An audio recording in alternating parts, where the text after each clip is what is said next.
টানা বৃষ্টিতে ডুবে আছে দেশের বিভিন্ন এলাকা। এ বিষয়ে আরো জানাতে চট্টগ্রামের সাতকানিয়া থেকে সরাসরি যুক্ত হচ্ছেন সহকর্মী আরিফুল ইসলাম। আরিফ, দুর্গতদের মাঝে ত্রাণ বিতরণ ব্যবস্থাপনা কেমন দেখছেন? স্থানীয় জনপ্রতিনিধি বা প্রশাসনের তৎপরতা কেমন, সব মিলিয়ে জানাবেন। আমি সকাল থেকেই সাতকানিয়া বিভিন্ন জায়গায় ঘুরে দেখেছি। ত্রাণ আ সহায়তা বা এই ধরনের এক্টিভিটিস বা কর্মসূচি আমি কিন্তু কোনো কারো কাছ থেকে আসলে দেখিনি। এখানে আ এখানে যারা এসেছেন বা যারা আছেন তারাই বলছেন বারবার যে এখন পর্যন্ত কোনো ত্রাণের গাড়ি আসেনি বা ত্রাণের নৌকা আসেনি।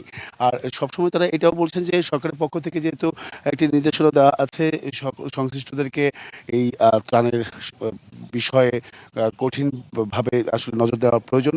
সেই বিষয়টাও কিন্তু আসলে মানছেন কোথাও, কোথাও আবার কোথাও, কোথাও মানছেন না। কারণ হচ্ছে এখানে আমি যে জায়গাটিতে দাঁড়িয়ে আছি আ স এখানে কোনো প্রকার ত্রাণই আসেনি এখন পর্যন্ত। তবে একটি বিষয় জানি রাখি যে বলা যায় এটা যে সাতকানিয়া পুরো অঞ্চলটাই একদম পানির নিচে তলিয়ে আছে। এই থেকে আসলে উদ্ঘাটন বা এর স্বাভাবিক চিত্র কবে ফিরবে সেটা নিয়ে অনেকটা দুশ্চিন্তার মধ্যে পড়েছেন এবং আ এখানে শুধুমাত্র যে বাড়িঘর আ পানির নিচে তলিয়ে আছে তা কিন্তু নয়। ছোট, ছোট ব্যবসা প্রতিষ্ঠানগুলো ছিল, বিভিন্ন খামার ছিল, মাছের খামার ছিল, মুরগির খামার ছিল। মানে এই যে ব্যবসাগুলা এগুলো কিন্তু আসলে ধ্বংস হয়ে গেছে এমনকি তারাও বেকার হয়ে গেছেন এমনকি এই পানি যখন নেমে যাবে তার পরবর্তীতে যে চূড়ান্ত সংগ্রাম করবে, লড়বে আবার নতুন করে গড়ার জন্য সেটা কিন্তু আসলে তারা সাহস পাচ্ছেন না।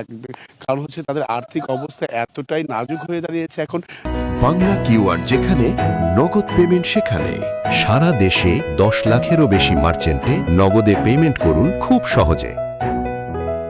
যে পাশে আসলে সহযোগিতা ছাড়া সরকারের পক্ষ থেকে কেউ বলছেন যে ক্ষুদ্র ঋণ বা সহজ ঋণের মাধ্যমে আবার তাদের ব্যবসা প্রতিষ্ঠানকে ঘুরে দাঁড়ানো। সেই বিষয়গুলো কিন্তু আসলে আমাদের সঙ্গে কথা বলছেন। এর পাশাপাশি তো আমি সকাল থেকেই দেখানোর চেষ্টা করেছি যে পুরোটাই হচ্ছে বুক সমান পানি। কোথাও, কোথাও আবার হাঁটুর পরিমাণ পানি আছে। এমনকি আবার অনেকেই আবার বলছেন যে যেহেতু দুপুরের পর থেকে ৩টার পর থেকে বৃষ্টির প্রভাবটা কিছুটা কমেছে, এখন বৃষ্টি নেই। তো সেক্ষেত্রে এইখানকার যে জীবন মান সেটা তারা বা বা এখানকার যারা সাধারণ মানুষ আছেন তারা কিন্তু বলছেন যে আসলে এই আ পানির প্রবাহটা কিছুটা কমেছে বলে কিন্তু তারা বলছেন। এখন তারা এটাও বলছেন যে আগামীকাল বা পরশু যদি পানি বৃষ্টি না হয় তাহলে কিন্তু এই পানি বেশিক্ষণ বেশিদিন থাকবে না বলেও কিন্তু তারা আমাদেরকে জানিয়েছেন। তো তারপরেও তারা আশায় আছেন, বুক বেঁধে আছেন যে কেউ কোনো প্রতিষ্ঠান বা বেসরকারি হোক, সরকারি হোক, যারাই হোক না কেন যাতে করে ত্রাণ নিয়ে সহযোগিতা করেন এবং কি শুধুমাত্র ত্রাণ নয় সেখানে যে ওষুধের যে একটা বিষয় জটিলতা আছে সেটাও যাতে করে তারা পেয়ে যান সেটাও কিন্তু দাবি করছেন। এই ছিল এখান থেকে করি সব শেষ করে। দর্শক, চট্টগ্রামের সাতকানিয়ার বন্যা পরিস্থিতি নিয়ে জানাচ্ছিলেন সহকর্মী আরিফুল ইসলাম।